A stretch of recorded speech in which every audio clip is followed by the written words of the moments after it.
ఇందుకే జగన్ నమ్మరం, నాయకులు అయోమయం.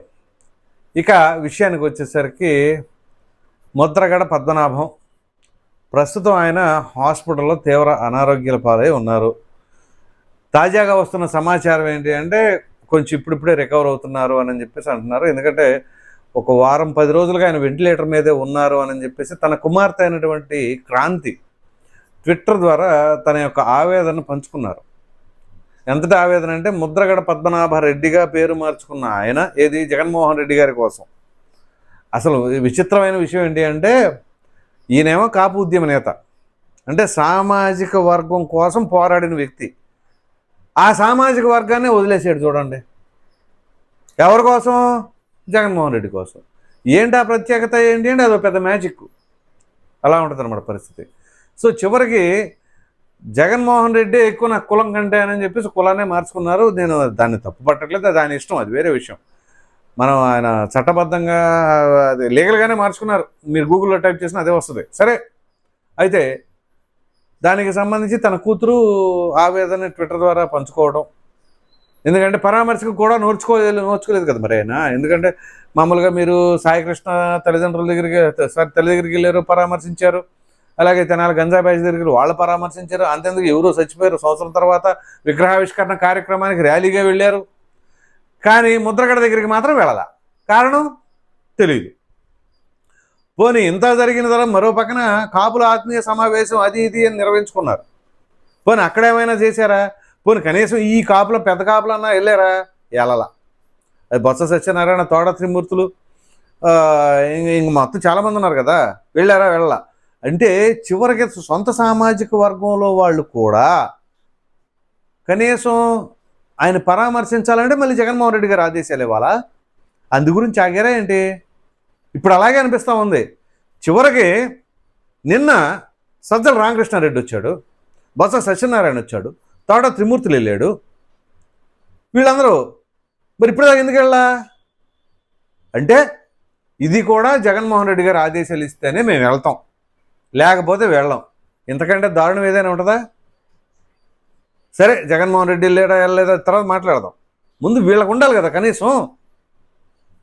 అరే మన కోసం ఆ రకంగా ఫైట్ చేశాడే, అప్పుడు పరిస్థితులు వేరు. సరే, తర్వాత ఏదో ఇది చేసుకున్నారు, అది చేసుకున్నారు, ఎన్నికల్లో ఓటమి చెందారు. మీకు మరి వాళ్ళకి అర్థమవుతుందో అర్థం కావట్లేదులే. కానీ ఇప్పుడు జగన్మోహన్ రెడ్డితో అండగాగిన వాళ్ళందరి పరిస్థితి ఎలా ఉందో అర్థం చేసుకున్నారా? అయినా కానీ మరి వీళ్ళకి ఏమి నచ్చిందో తెలియలేదు, మరలా వెళ్తున్నారని చెప్పేసి ఆ సామాజిక వర్గం ప్రజలే అభిప్రాయపడుతూ ఉన్నారు. ఓ ప్రక్కన ఎంతోమంది ఆయన ద్వారా బాధితులుగా కాబడి చివరికి ఆయన దూరం చేసేసారు, మేము ఉండలేం బాబు అని. అయినా వీళ్ళు మరి ఏం స్పెషాలిటీ చూసి వెళ్తున్నారు అని చెప్పేసి నేను కొంత మా కెమెరామెన్లు కూడా పబ్లిక్ బైట్స్కి వెళ్ళినప్పుడు వచ్చిన డిస్కషన్స్లో ఇవన్నీ. సో అట్లాంటి పరిస్థితులు వస్తున్నాయి. ఏం చేస్తున్నారో ఏం అర్థం కావట్లేదు. సరే, అది అలా ఉంచుతుంది. జగన్మోహన్ రెడ్డి గారు ఈయన యాక్చువల్గా పరామర్శకు మంచి అవకాశాలు ఎత్తుక్కొని మరి వెళ్తూ ఉంటారనే ముద్ర కూడా ఉంది. అటువంటిది ఈ ముద్రగడ దగ్గరికి మాత్రం వెళ్ళదా. ఎందుకు వెళ్ళలేదు అంటే మరి అది ఎందుకు ఆలోచన తెలియదు. చివరికి పోని సజ్జల రామకృష్ణారెడ్డి గారు ఆయన పంపిస్తే ఆయన వెళ్ళొస్తే ఈయన వెళ్ళొచ్చినట్టు అన్నట్టుగా భావిస్తున్నారా? అంటే ముద్రగడ పద్మనాభంకి నేను వెళ్ళాల్సిన అవసరం లేదు, మన సజ్జలు పంపిస్తే సరిపోద్ది అనుకున్నారా? లేదు, దీనికి ఇంకో సైడ్ ఇంకో వర్షన్ కూడా ఉంది.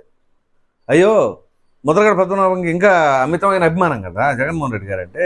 అయ్యో, మీలాంటి పెద్దవారు రావాల్సిన అవసరం లేదండి, నేనే కొంచెం రికవర్ అయిన తర్వాత వస్తాను అని చెప్పేసి అని కూడా అన్నారు అన్నట్లుగా అదో స్పెక్యులేషన్. సరే, అన్నాడే అనుకుందాం. మనకు ఉండాలి కదా, వెళ్ళాలి. అరే, ఆయన అనారోగ్యాలు పాలైపోయి ఉన్నాడు, మన కోసం అంతగా నిలబడ్డాడు. జనాలు నిలబడకపోయినా మన కోసం కొంతమంది వ్యక్తులు నిలబడ్డారని ఆ వ్యక్తుల మీద కృతజ్ఞతా భావం చూపించాలి కదా. ఏమీ లేదు.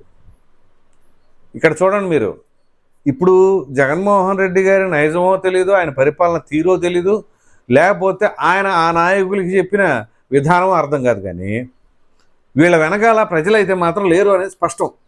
ఉన్నది ఎవరు అంటే ఈ నాయకులే. ఇప్పుడు కాపుల ఆత్మ సమావేశం పెట్టారు కదా, ఈ తోట త్రిమూర్తులు, మన బొత్స సత్యనారాయణ, గుడివాడ అమర్నాథ్, జక్కంపూడి రాజా, ఇట్లా ఈ సెలెక్టెడ్ పర్సన్స్ తప్ప వెనకాల పెద్దగా ఎవరు ఉండరు వాళ్ళకి. ఇక వాళ్ళ సిబ్బంది వరకు ఉంటారేమో బహుశా.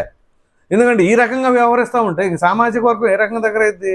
మళ్ళీ కాపు సామాజిక వర్గం పవన్ కళ్యాణ్ దూరం అవ్వాలని విశ్వ ప్రయత్నాలు చేస్తున్నారు. చేయాలి అంటే మీరు ఇంకేదన్నా ఇంతకంటే బాగా చేయాలి కదా. ఎవరేం బాగా చేస్తున్నారు చూస్తూ ఉన్నారు, ఇంత కనపడతా ఉంది. చివరికి ముద్రగడ పద్మనాభం గారికే పరామర్శకు దిక్కు లేకుండా పోయింది. అది పాపం ఆమెడ కూతురు తండ్రితో సిద్ధాంతపరంగా విభేదించిన తండ్రి కూతురే కాబట్టి ఆవిడ పాపం తన యొక్క ఆవేదన పంచుకుంటే ఏదో ఈ 3-4 రోజుల తర్వాత ఈ రకంగా వాళ్ళు రావడం జరిగింది. సో అప్పుడు అట్లాంటి పరిస్థితి తీసుకొచ్చారు చూడండి. అంటే తన వెంట నడిచిన తన సొంత కుటుంబ సభ్యులు లేరు. ఆ తర్వాత రాజకీయంగా ఆయన జీవితం ప్రారంభించినప్పటి నుంచి ఆయనతో ఉన్నవాళ్ళు లేరు. ఆయన వ్యాపార లావాదేవీలు చూసుకునేటటువంటి విజయసాయిరెడ్డి లేరు.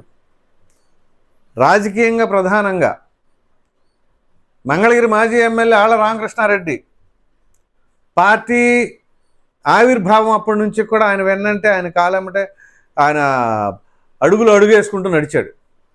ఏమైంది? ఎక్కడున్నాడు ఆయన? అవుట్ ఆఫ్ కవరేజ్ ఏరియాకి వెళ్ళిపోయాడు. మరి ఎందుకని? అరే జగనన్న అంటే ప్రాణం, జగనన్న కోసం ఏదైనా చేస్తాం. ఇదే జగనన్న కోసం చంద్రబాబు నాయుడు గారి పైన అనేక రకాలైన కేసుల మీద కేసులు వేసి కోర్టుల చుట్టూ తిప్పాలి అని విశ్వ ప్రయత్నాలు చేసి, అఫ్కోర్స్ అవన్నీ బెడిసికొట్టిన తర్వాత విషయం. కానీ ఆళ్ల రామకృష్ణారెడ్డి అంత పాటుపడిన వ్యక్తే జగన్మోహన్ రెడ్డి గారికి దూరంగా జరిగిపోయి నేను ఇక వెళ్తున్నానని చెప్పేసి మళ్ళీ షర్మిల దగ్గరికి వెళ్ళి మళ్ళీ ఏమని తెలియదు 1 రోజులు మళ్ళీ బౌన్స్ బ్యాక్.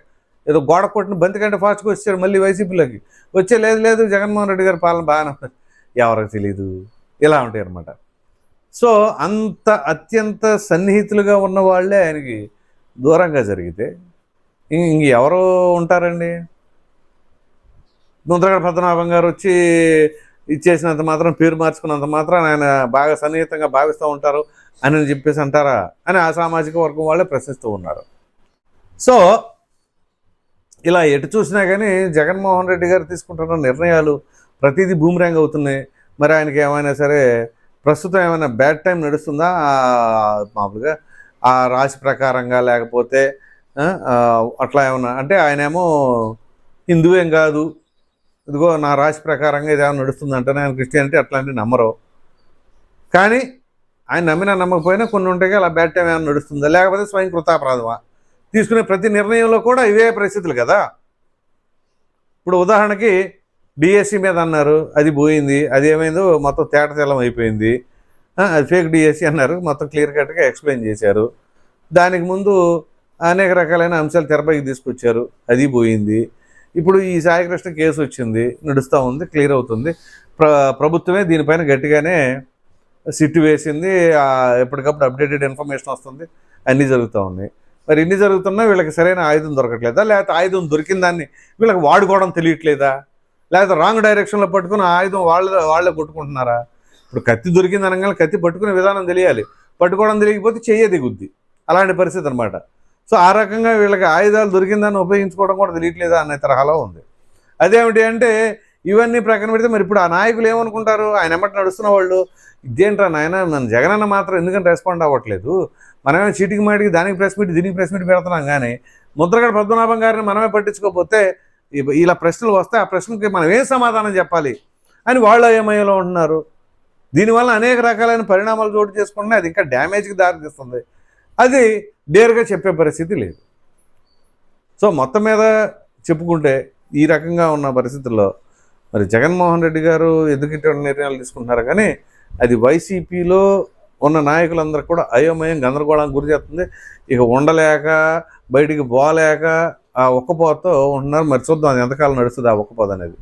సో ఈ వీడియో పైన మీ అభిప్రాయం ఏంటి అనేది కామెంట్ సెక్షన్లో తప్పకుండా తెలియజేయండి. Thank you.